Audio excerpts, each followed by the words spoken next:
Hey guys, ಎಲ್ರಿಗೂ ನಮಸ್ಕಾರ. ನಾನು ನಿಮ್ಮ ಸ್ನೇಹಿತ Sachin Kumar, rock star academy Sindhanur online study circle YouTube channel ವತಿಯಿಂದ ಇವತ್ತಿನ ಈ ಒಂದು ವಿಡಿಯೋದಲ್ಲಿ KAS ಅಥವಾ GPE ಎಕ್ಸಾಮ್ ಬಗ್ಗೆ ಸಂಪೂರ್ಣವಾಗಿ ತಿಳಿದುಕೊಳ್ಳೋಣ.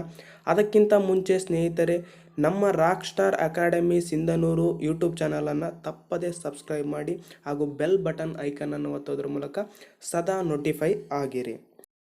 ಫ್ರೆಂಡ್ಸ್, ಇಲ್ಲಿ ನಾವು ಮೊದಲನೇದಾಗಿ ತಿಳ್ಕೊಳ್ಬೇಕಾಗಿರೋದು ಏನಪ್ಪ ಅಂತಂತಂದರೆ, KAS ಎನ್ನುವಂಥದ್ದು ಎಕ್ಸಾಮ್ ಅಲ್ಲ, ಅದು ಒಂದು ಹುದ್ದೆ. ಆದರೆ ಆ ಒಂದು ಹುದ್ದೆಗೆ ಆಯ್ಕೆಯಾಗಬೇಕಾದ್ರೆ ಒಂದು ಪರೀಕ್ಷೆ ಬರೆಯಬೇಕು. ಆ ಪರೀಕ್ಷೆ ಯಾವುದಪ್ಪ ಅಂತಂದರೆ ಗೆಜೆಟೆಡ್ ಪ್ರೊಬೇಷನರ್ ಎಕ್ಸಾಮಿನೇಷನ್ ಅಂತ ಕರಿತೇವೆ. ಇನ್ನು ಗೆಜೆಟೆಡ್ ಪ್ರೊಬೇಷನರ್ ಎಕ್ಸಾಮಿನೇಷನ್ ಆ ಎಕ್ಸಾಮನ್ನು ನಡೆಸೋರು ಯಾರಪ್ಪ ಅಂತಂತಂದರೆ ಕರ್ನಾಟಕ ಪಬ್ಲಿಕ್ ಸರ್ವಿಸ್ ಕಮಿಷನ್ ಅಂತ ಕರಿತೇವೆ. ಇದು ಕೇಂದ್ರದಲ್ಲಿ ಯಾವ ರೀತಿ UPSC ಎಕ್ಸಾಮ್ ನಡೆಸ್ತದೋ ಅದೇ ಥರ ಕರ್ನಾಟಕದಲ್ಲಿ ಈ ಎಲ್ಲ ಎಕ್ಸಾಮ್ಗಳನ್ನು KPSC ನಡೆಸುತ್ತದೆ. ಫ್ರೆಂಡ್ಸ್, ಕರ್ನಾಟಕ ಸರ್ಕಾರದ ಗ್ರೂಪ್ A ಮತ್ತು ಗ್ರೂಪ್ B ಹುದ್ದೆಗಳಿಗೆ ಈ ಪರೀಕ್ಷೆಯನ್ನು ನಡೆಸಲಾಗುತ್ತದೆ. ಆದರೆ ನಾವು ಗ್ರೂಪ್ A ಹುದ್ದೆಗಳನ್ನು ನಾವು ನೋಡೋದಾದರೆ ಕರ್ನಾಟಕ ಆಡಳಿತ ಸೇವೆಗಳು ಅಂದರೆ KAS ಅಂತ ಕರಿತೀವಿ, ಸಹಾಯಕ ಆಯುಕ್ತರಾಗಿ ನಾವು ಆಯ್ಕೆಯಾಗಬಹುದು ಒಂದು ವೇಳೆ ಈ ಎಕ್ಸಾಮ್ನಲ್ಲಿ ನಾವು ಪಾಸ್ ಆದರೆ. ಮತ್ತು ಎರಡನೇದಾಗಿ ಕರ್ನಾಟಕ ಪೊಲೀಸ್ ಸೇವೆಗಳು DYSP ಆಗಿ ಆಯ್ಕೆಯಾಗ್ಬೋದು. DYSP ಅಂದರೆ ಜಿಲ್ಲೆಯ ಅಥವಾ ಒಂದು ವಿಭಾಗದ ಪೊಲೀಸ್ ಮುಖ್ಯಸ್ಥರಾಗಿ ಕಾರ್ಯನಿರ್ವಹಿಸುವಂತಹ ಟಾಪ್ ಪೊಲೀಸರ್ ಆಫೀಸರ್ ಆಗ್ಬೋದು ಒಂದು ವೇಳೆ ಈ ಒಂದು ಎಕ್ಸಾಮನ್ನು ನಾವು ಪಾಸ್ ಆದರೆ. ಇನ್ನು ಕರ್ನಾಟಕ ಸಾಮಾನ್ಯ ಸೇವೆಗಳು ಬರ್ತವೆ. ಕರ್ನಾಟಕ ಖಜಾನೆ ಸೇವೆಗಳ ಒಂದು ಅಧಿಕಾರಿಯಾಗಿ ಹೋಗ್ಬೋದು. ಕರ್ನಾಟಕ ಹಿಂದುಳಿದ ಸೇವೆಗಳು ವರ್ಗಗಳ ಸೇವೆಗಳು ಅಂತ ಕರಿತೇವೆ. ಅಂದರೆ ನಾವು BCM ಡಿಪಾರ್ಟ್ಮೆಂಟ್ ಅಂತ ಕರಿತೇವೆ. ಈ ಒಂದು ಡಿಪಾರ್ಟ್ಮೆಂಟ್ನ ಕಲ್ಯಾಣಾಧಿಕಾರಿ ಅಂದರೆ DEO ಆಗಿ ನಾವು ಆಯ್ಕೆಯಾಗಬಹುದು. ಮತ್ತು ಕರ್ನಾಟಕ ವಾಣಿಜ್ಯ ತೆರಿಗೆ ಸೇವೆಗಳು, ವಾಣಿಜ್ಯ ತೆರಿಗೆಗಳ ಸಹಾಯಕ ಆಯುಕ್ತರಾಗಿ ನಾವು ಈ ಒಂದು ಸೇವೆಗೆ ಆಯ್ಕೆ ಆಗ್ಬೋದು. ಮತ್ತು ಕರ್ನಾಟಕ ಕಾರ್ಮಿಕ ಸೇವೆಗಳು, ಈ ಎಲ್ಲ ಸೇವೆಗಳಿಗೆ ಅಧಿಕಾರಿಯಾಗಿ ನಾವು ಆಯ್ಕೆಯಾಗಬಹುದು. ಗ್ರೂಪ್ B ಹುದ್ದೆಗಳನ್ನು ನಾವು ನೋಡೋದಾದರೆ ಕರ್ನಾಟಕ ಆಡಳಿತ ಸೇವೆಗಳು ಅಂದರೆ ತಹಸೀಲ್ದಾರ್ ಗ್ರೇಡ್ 2 ಅಂತ ಕರಿತೇವೆ, ಆ ಒಂದು ಹುದ್ದೆಗೆ ನಾವು ಆಯ್ಕೆ ಆಗ್ಬೋದು. ಕರ್ನಾಟಕ ವಾಣಿಜ್ಯ ತೆರಿಗೆ ಸೇವೆಗಳು ಅಂತ ಕರಿತೇವೆ, ವಾಣಿಜ್ಯ ತೆರಿಗೆ ಅಧಿಕಾರಿ. ನಾವು ಗ್ರೂಪ್ A ನಲ್ಲಿ ವಾಣಿಜ್ಯ ತೆರಿಗೆ ಸೇವೆಗಳಲ್ಲಿ ಸಹಾಯಕ ಆಯುಕ್ತರಾಗಿ ಹೋಗ್ಬೋದು. ಒಂದು ವೇಳೆ ಗ್ರೂಪ್ Bಗೆ ಸೆಲೆಕ್ಟ್ ಆಯ್ತಂದರೆ ತೆರಿಗೆ ಅಧಿಕಾರಿಯಾಗಿ ನಾವು ಆ ಸೇವೆಯನ್ನು ಸಲ್ಲಿಸಬಹುದು. ಇನ್ನು ಕರ್ನಾಟಕ ಕಾರಾಗೃಹಗಳ ಆಡಳಿತ ಸೇವೆಗಳು, ಕರ್ನಾಟಕ ಅಬಕಾರಿ ಸೇವೆಗಳು, ಕರ್ನಾಟಕ ಖಜಾನೆ ಸೇವೆಗಳು, ಕರ್ನಾಟಕ ಪೌರಾಡಳಿತ ಸೇವೆಗಳು, ಕರ್ನಾಟಕ ಆಹಾರ ಮತ್ತು ನಾಗರಿಕ ಸರಬರಾಜು ಸೇವೆಗಳು, ಅದರ ಸಹಾಯಕ ನಿರ್ದೇಶಕರಾಗಿ ನಾವು ಸೇವೆಯನ್ನು ಸಲ್ಲಿಸ್ಬೋದು. ಮತ್ತು ಕರ್ನಾಟಕ ಕೃಷಿ ಮಾರುಕಟ್ಟೆ ಸೇವೆಗಳು ಅಂದರೆ APMC ಅಂತ ನಾವು ಏನು ಕರಿತೀವಲ್ಲ, ಆ APMCಯ ಮೇಲಾಡಳಿತದ ಒಂದು ಅಧಿಕಾರಿಯಾಗಿ ನಾವು ಆಯ್ಕೆಯಾಗಬಹುದು. ಇಷ್ಟೆಲ್ಲ ಹುದ್ದೆಗಳಿಗೆ ನಾವು ಒಂದೇ ಎಕ್ಸಾಮನ್ನು ನಡೆಸಲಾಗುತ್ತದೆ, ಅದು ಗೆಜೆಟೆಡ್ ಪ್ರೊಬೇಷನರ್ ಎಕ್ಸಾಮಿನೇಷನ್. ಈ ಒಂದು ಎಕ್ಸಾಮಿನೇಷನನ್ನು ಪಾಸ್ ಆಯಿತು ಅಂತಂದರೆ ಈ ಎಲ್ಲ ಹುದ್ದೆಗಳಿಗೆ ಅಧಿಕಾರಿಯಾಗಿ ಹೋಗಬಹುದು. ಹಾಗಾದರೆ ಈ ಎಕ್ಸಾಮನ್ನು ಬರೆಯೋದಕ್ಕೆ ಏನು ಕ್ವಾಲಿಫಿಕೇಷನ್ ಬೇಕು, ಏನು ಅರ್ಹತೆ ಇರಬೇಕು ಅಂತ ನಾವು ನೋಡೋದಾದರೆ, ಈ ಎಕ್ಸಾಮನ್ನು ಬರೆಯಲು ಯಾವುದೇ ಪದವೀಧರರು ಆಗಿರ್ಬೋದು. ಅಂದರೆ ದೇಶದ ಯಾವುದೇ ವಿಶ್ವವಿದ್ಯಾಲಯದಿಂದ ನಾವು ಪದವಿಯನ್ನು ಮುಗಿಸಿರಬೇಕು.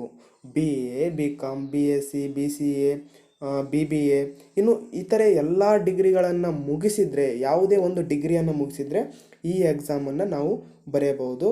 ಆದರೆ ಕೆಲವೊಂದು ನೋಟಿಫಿಕೇಷನ್ ಕೆಲವೊಂದು ಸರಿ ಕರೆದಾಗ ಅವಕಾಶ ಕೊಡಲಾಗುತ್ತದೆ. ಯಾರಿಗಪ್ಪ ಅಂತಂದರೆ ಫೈನಲ್ ಸೆಮ್ ಎಕ್ಸಾಮ್ ಬರೆದು ರಿಸಲ್ಟ್ಗೋಸ್ಕರ ವೇಟ್ ಮಾಡ್ತಿರ್ತಾರಲ್ಲ, ಅಂತಹ ವಿದ್ಯಾರ್ಥಿಗಳಿಗೆ ಕೆಲವೊಮ್ಮೆ ಅವಕಾಶವನ್ನು ನೀಡಲಾಗುತ್ತದೆ. ಯಾವ ಥರಪ್ಪ ಅಂತಂದರೆ, ನಾನು ಎಕ್ಸಾಮ್ ಆಲ್ರೆಡಿ ಬರೆದಿದ್ದೀನಿ, ಬಟ್ ನನ್ನ ರಿಸಲ್ಟ್ 6th ಸೆಮ್ ರಿಸಲ್ಟ್ ಇನ್ನೇನು 10 ದಿನ 15 ದಿನ ಒಳಗೆ ಬರುತ್ತಪ್ಪ ಅಂತಂತಂದರೆ ಅಂಥವ್ರು ಕೂಡ ಈ ಒಂದು ಎಕ್ಸಾಮ್ಗೆ ಅಪ್ಲಿಕೇಶನನ್ನು ಹಾಕ್ಬೋದು. ಇನ್ನು ಈ ಎಕ್ಸಾಮನ್ನು ಬರೆಯಲು ವಯೋಮಿತಿ ಅಂದರೆ ಏಜ್ ಲಿಮಿಟ್ ಏನಿದೆ ಅಂತ ನಾವು ನೋಡೋದಾದರೆ ಕನಿಷ್ಠ ವಯಸ್ಸು 21 ವರ್ಷ ಆಗಿರಬೇಕು. ಅದು ಯಾವುದೇ ವರ್ಗದ ಒಂದು ಅಭ್ಯರ್ಥಿ ಆಗಿರ್ಬೋದು, ಕನಿಷ್ಠ ವಯಸ್ಸು 21 ವರ್ಷ ಆಗಿರಬೇಕು. ಆದರೆ ಗರಿಷ್ಠ ವಯಸ್ಸನ್ನು ಬೇರೆ ಬೇರೆ ರೀತಿ ಇದೆ. ಅದು ಯಾವ ಥರಪ್ಪ ಅಂತಂದರೆ, ಜನರಲ್ ಮೆರಿಟ್ ಸಾಮಾನ್ಯ ವರ್ಗದ ಅಭ್ಯರ್ಥಿಗೆ 35 ವರ್ಷ ಇದೆ. ಅಂದರೆ 21 ವರ್ಷದಿಂದ 35 ವರ್ಷದ ಒಳಗಿನ ಯಾವುದೇ ಒಂದು ಸಾಮಾನ್ಯ ಅಭ್ಯರ್ಥಿ ಇದಕ್ಕೆ ಪರೀಕ್ಷೆಯನ್ನು ಅಪ್ಲಿಕೇಶನನ್ನು ಹಾಕ್ಬೋದು. ಇನ್ನು OBC ಅಭ್ಯರ್ಥಿಗೆ 38 ವರ್ಷದವರೆಗೆ ಅವಕಾಶ ಇದೆ. SC/ST ವರ್ಗದ ಅಭ್ಯರ್ಥಿಗಳಿಗೆ 40 ವರ್ಷದವರೆಗೆ ಅವಕಾಶ ಇದೆ. ಇನ್ನು ಸ್ನೇಹಿತರೆ, ಅಟೆಂಪ್ಟ್ಗಳ ಒಂದು ಲಿಮಿಟನ್ನು ಈ ಒಂದು ಪರೀಕ್ಷೆಯಲ್ಲಿ ನಾವು ನೋಡ್ಬೋದು. ಆದರೆ ಸಾಮಾನ್ಯವಾಗಿ ಗ್ರೂಪ್ ಸಿ ಮತ್ತು ಗ್ರೂಪ್ ಡಿ ಎಕ್ಸಾಮ್ಗಳಿಗೆ ಯಾವುದೇ ಅಟೆಂಪ್ಟ್ಗಳ ಒಂದು ಲಿಮಿಟನ್ನು ಇರೋದಿಲ್ಲ. ಆದರೆ ಈ ಒಂದು GPE ಎಕ್ಸಾಮ್ಗೆ ಅಟೆಂಪ್ಟ್ಗಳ ಒಂದು ಲಿಮಿಟನ್ನು ನೀಡಲಾಗಿದೆ.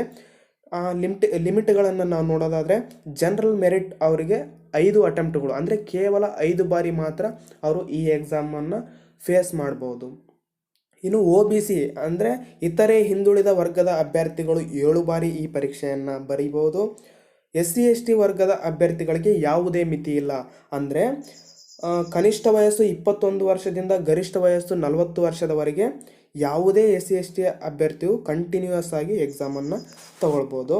ಸ್ನೇಹಿತರೆ, ಸಾಮಾನ್ಯವಾಗಿ ನಾವು ಗ್ರೂಪ್ ಸಿ ಮತ್ತು ಗ್ರೂಪ್ ಡಿ ಎಕ್ಸಾಮ್ಗಳಿಗೆ ನಡೆಸುವಂಥ ಪರೀಕ್ಷೆಗಳಲ್ಲಿ ಮಲ್ಟಿಪಲ್ ಚಾಯ್ಸ್ ಕ್ವಶನ್ಸ್ ಕೊಟ್ಟಿರ್ತಾರೆ. ನಾವು ಪಾಸ್ ಆದರೆ ಒಂದು ವೇಳೆ ಸೆಲೆಕ್ಟ್ ಆಗ್ತೀವಿ, ಅಧಿಕಾರಿಯಾಗಿ ಹೋಗ್ತೀವಿ. ಆದರೆ ಈ ಒಂದು ಎಕ್ಸಾಮ್ನಲ್ಲಿ 3 ಹಂತಗಳಲ್ಲಿ ಒಂದು ಪರೀಕ್ಷೆಯನ್ನು ನಡೆಸಲಾಗುತ್ತದೆ. ಮೊದಲನೇ ಹಂತ ಯಾವುದಪ್ಪ ಅಂತಂದರೆ ಪ್ರಿಲಿಮಿನರಿ ಎಕ್ಸಾಮ್.